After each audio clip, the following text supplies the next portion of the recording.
bienvenue dans cette première émission des Bibli on Air spéciale automne. Aujourd'hui autour de la table nous avons réuni Emeline. Bonjour. Mathilde. Hello. Et Margot. Bonjour. Et moi-même, Marie-Dé. Alors nous avons toutes les quatre lu des livres qui nous inspiraient sur le thème de l'automne et on va vous les présenter chacune notre tour. Alors moi j'ai lu 5 doigts sous la neige de Jacques Saussé, un bon thriller que je vais vous recommander. De mon côté, j'ai lu Rebecca de Daphné du Maurier. C'est un policier, mais datant du début du XXe siècle, début du XXe siècle, donc c'est pas du tout la même ambiance que chez Emeline. Alors moi j'ai lu L'abbaye de Northanger de Jane Austen, donc un classique. Et moi pendant les vacances j'ai eu un gros coup de cœur pour Barbara Kingsolver, donc je vais vous parler de L'arbre aux haricots. Alors L'arbre aux haricots c'est un roman qui se passe aux États-Unis et qui met en scène Marietta, qui vit dans un petit comté du Kentucky, où le temps s'est un peu arrêté dans les années 50, la vie ne progresse pas beaucoup et autour d'elle, les filles à la sortie de l'école, elles tombent enceintes et les perspectives de vie sont assez limitées. Du coup un jour elle en a marre, elle prend sa voiture, elle roule, dans l'espoir de trouver une vie meilleure et pour être sûre de ne pas revenir en arrière, elle décide même de changer de nom. Au cours de son voyage, sur la route, elle arrive en Oklahoma. Et sur le parking d'un bar miteux, elle se voit confier un colis un peu particulier. C'est une petite fille de 2 ans et demi, une petite indienne qui a été maltraitée et abusée et qu'on lui donne en disant que c'est la seule façon de pouvoir la sauver. Donc toutes les deux, elles reprennent la route et s'installent à Tucson où elles entament une nouvelle vie. Alors pour ceux qui ne connaissent pas Barbara Kingsolver, tous les livres que j'ai lus d'elle sont vraiment très très beaux, très poétiques. Elle va droit au but sans détour, elle est assez captivante. Et elle livre des personnages vraiment très très attachants. Dans L'Arbre aux haricots, elle fait preuve de beaucoup d'humour, de tendresse. Elle a un regard vraiment tranchant sur le monde qui l'entoure. Elle aborde vraiment des thèmes qui sont toujours d'actualité, même si le livre date des années 80. Et on prend plaisir à regarder pousser la glycine avec ses personnages, à se demander si on préfère le coucher ou le lever du soleil, et à déguster de la sauce piquante en se garant de chips pour écouter les secrets les uns des autres. Oh là là, ça donne envie. Ouais, moi je tiens à dire que tout ce qui vient des années 80 c'est très bien, hein, je vois pas le problème. Je vais enchaîner parce que moi il s'agit aussi d'une héroïne comme toi. C'est une histoire d'une jeune femme, d'une jeune dame de compagnie qui a une vingtaine d'années. Elle est issue d'une famille modeste, mais elle est devenue dame de compagnie parce qu'elle avait plus de famille justement. Cette jeune femme tombe sur le fameux Maximilien de Winter, un veuf d'une quarantaine d'années, dont elle tombe amoureuse. Après une lune de miel vraiment idyllique, elle accompagne son mari dans son manoir à Manderley, donc c'est un très beau manoir dans les Cornouailles, donc on retrouve vraiment toute l'ambiance anglaise avec la proximité de la mer, l'iode, mais aussi les roses, etc. Donc c'est vraiment un magnifique manoir dans lequel cette jeune femme va recommencer sa nouvelle vie. Le seul hic, c'est que son époux, comme je vous l'ai dit, était veuf et sa défunte épouse hante un petit peu les lieux. Elle reste très fort dans l'esprit de la gouvernante, elle reste très fort dans les murs, dans la décoration, enfin voilà. Sa présence est vraiment... on ne peut pas louper sa présence dans le manoir de Manderley, ce qui rend cette jeune femme, la nouvelle Madame de Winter, vraiment nerveuse, elle a beaucoup de doutes, et donc ça devient très angoissant.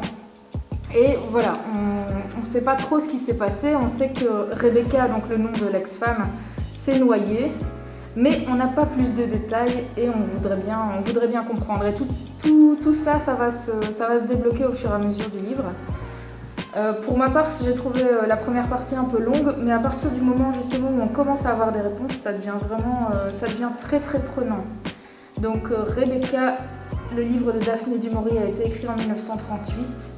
C'est donc une ambiance gothique qui ne vieillit pas, et ça a d'ailleurs été réadapté ici par Netflix en 2020. Et il me semble, Margot, que tu as vu le film récemment.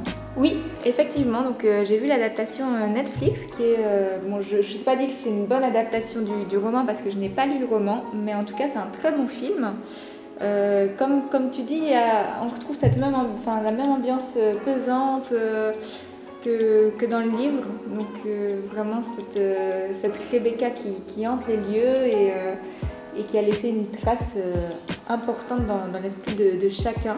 Donc vraiment un chouette film à voir. Et pour ceux qui n'ont pas Netflix, moi j'ai vu l'adaptation d'Hitchcock de 1940 qui est vraiment très très bien aussi. Donc, je la conseille vivement. Tu la conseilles vivement.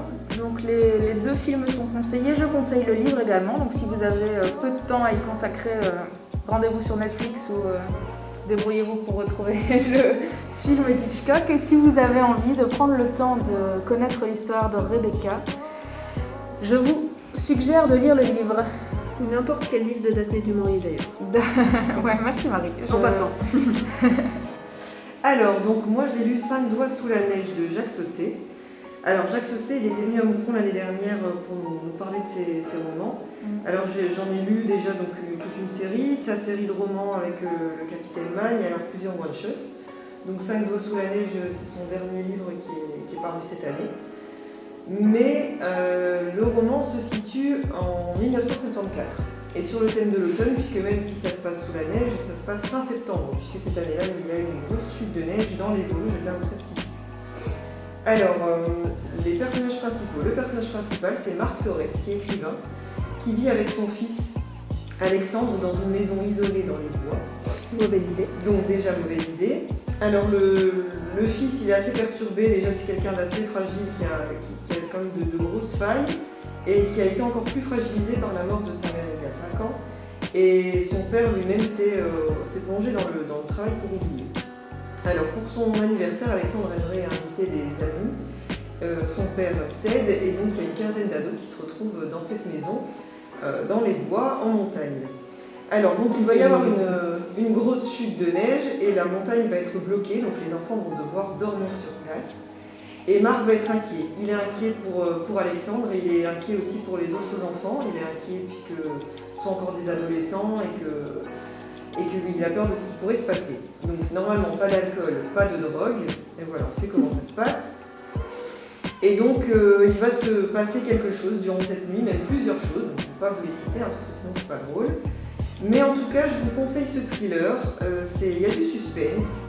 C'est un peu une spirale infernale, c'est assez pervers. Il y a une bonne psychologie de tous les personnages. On va assez loin dans tous les personnages et dans ce qu'ils vont vivre. Alors, il place bien ses pions tout au long des chapitres. Il y a plusieurs narrateurs, mais c'est quand même le personnage principal, c'est quand même Marc Torres avec ce qui va se passer avec son fils. Et alors, la grosse question, en gros, c'est jusqu'où un père peut-il aller pour son fils, pour le protéger. Donc je vous conseille ce thriller, Aller au coin du feu. C'est un huis clos, c'est assez oppressant. Moi qui n'aime pas la neige, en plus, c'est assez perturbant.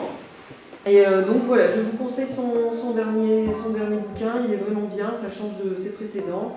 Et c'est un auteur à suivre. Moi, je lis pas énormément de polar et en fait j'ai été traumatisée d'en avoir lu un un peu trop violent. Est-ce que celui-là je peux le lire sans crainte ou tu me le déconseilles?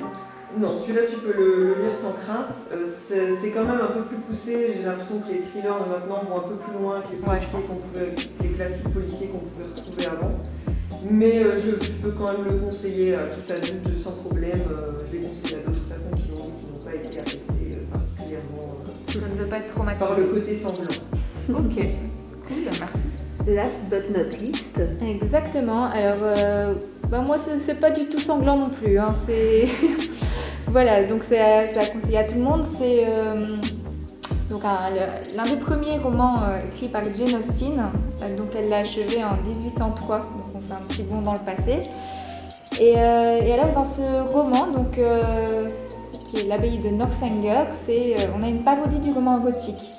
Donc on va retrouver Catherine Morland, qui est une héroïne sans en être une, parce qu'à l'inverse des héroïnes des romans gothiques, et des autres héroïnes de Jane Austen en général.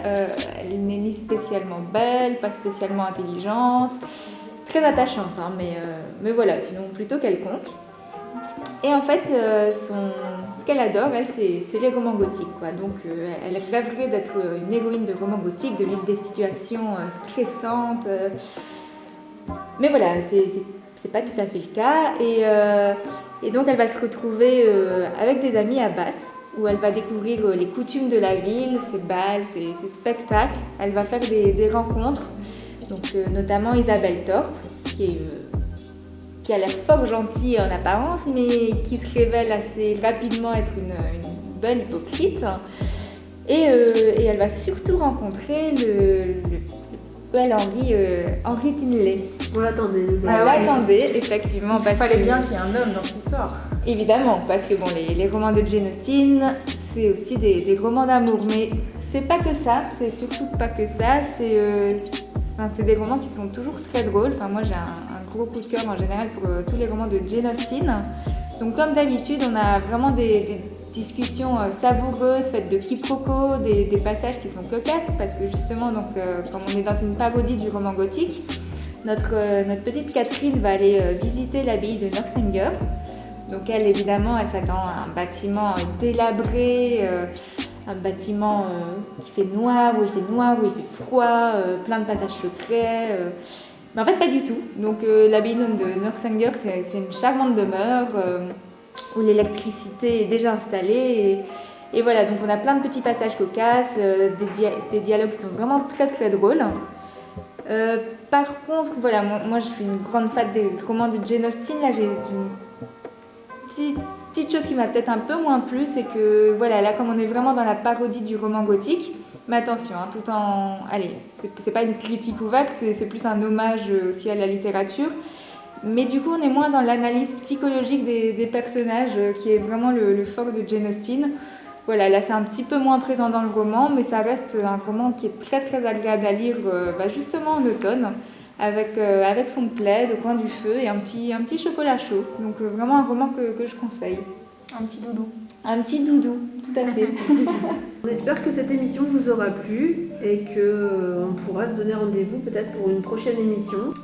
Si c'est pour le thème de l'hiver, personnellement j'ai déjà un titre à proposer, mais surprise, je ne vous dis rien. Surprise. Donc, rendez-vous à la prochaine saison, quoi. Ouais. Rendez-vous bientôt.